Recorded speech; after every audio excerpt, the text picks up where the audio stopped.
Bonjour, je m'appelle Paul Morera, je suis journaliste d'investigation. Je ne travaille pas pour Illuminati Magazine ni pour CIA Hebdo. Je travaille pour l'agence Première Ligne, c'est ici.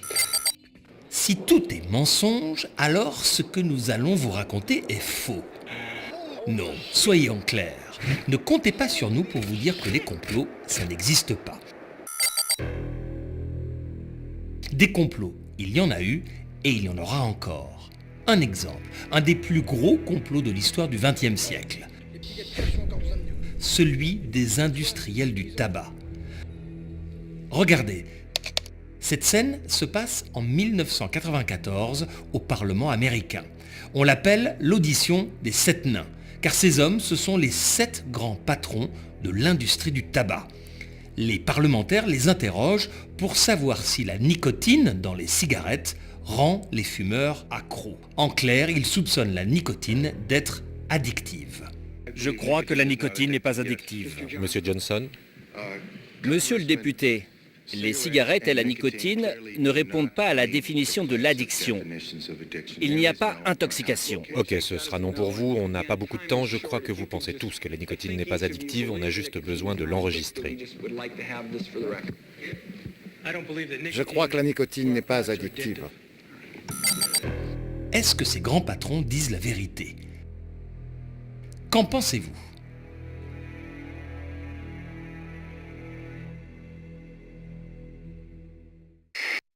En fait, la nicotine est bien addictive et le tabac provoque le cancer. Les scientifiques sont formels. Mais les 7 nains ont tous décidé de mentir ensemble.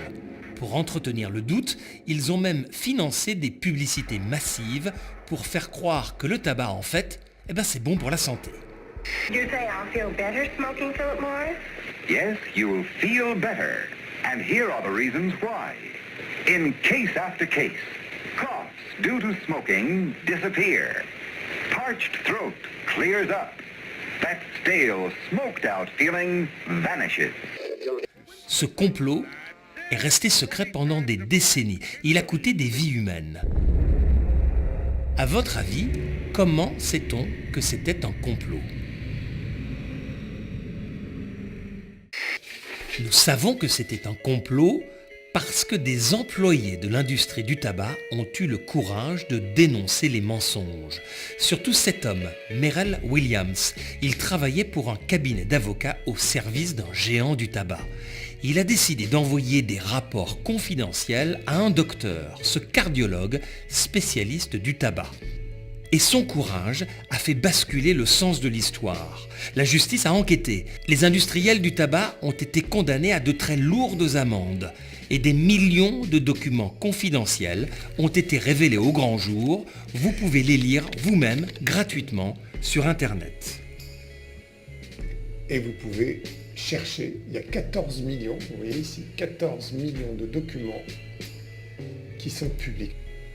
Donc les complots, ça existe. Mais sur Internet, il y en a aussi des faux. C'est cousu de fil blanc. Ceci est un complot du gouvernement français. Ce qui compte, c'est de faire la différence. Nous sommes journalistes d'investigation pour la télévision. Notre agence de presse s'appelle Première Ligne. On tourne dans le monde entier, dans des pays en guerre, et nous enquêtons pendant des mois sur les secrets des grandes entreprises. Un jour, je me suis aperçu que les jeunes et les moins jeunes ne croyaient plus vraiment ce qu'ils voyaient à la télé, ce qu'ils entendaient à la radio, ce qu'ils lisaient dans les journaux. Dès que ça avait l'air officiel, c'était forcément du mensonge. Des sites internet voient la main de services secrets ou de sociétés secrètes qui dirigeraient le monde. C'est cela que l'on appelle les théories du complot. Comme l'attentat contre Charlie Hebdo. C'était louche.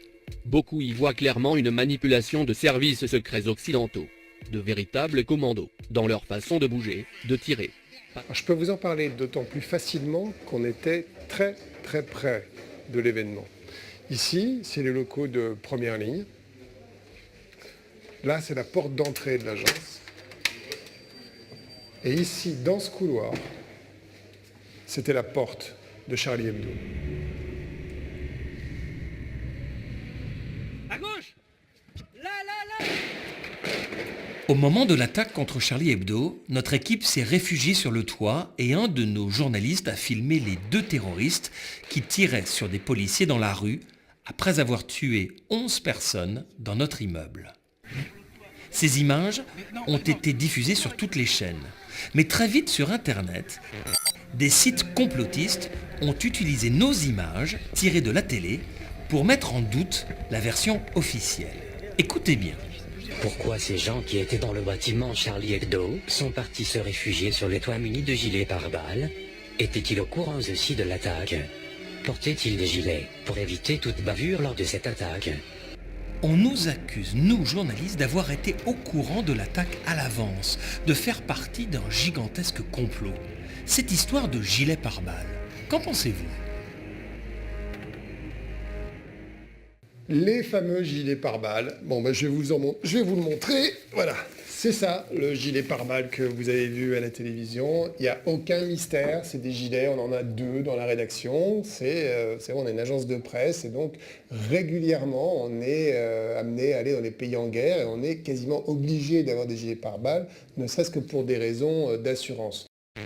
2 de nos journalistes, habitués au terrain de guerre, ont porté ces gilets pare-balles pour organiser l'évacuation de l'équipe. À gauche, à gauche! Chut, à gauche!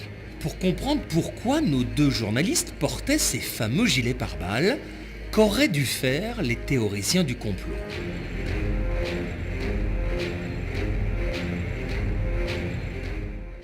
Ils auraient dû faire une chose toute simple, prendre leur téléphone et nous appeler à première ligne. On leur aurait expliqué en toute transparence. Il faut se méfier de notre envie d'interpréter.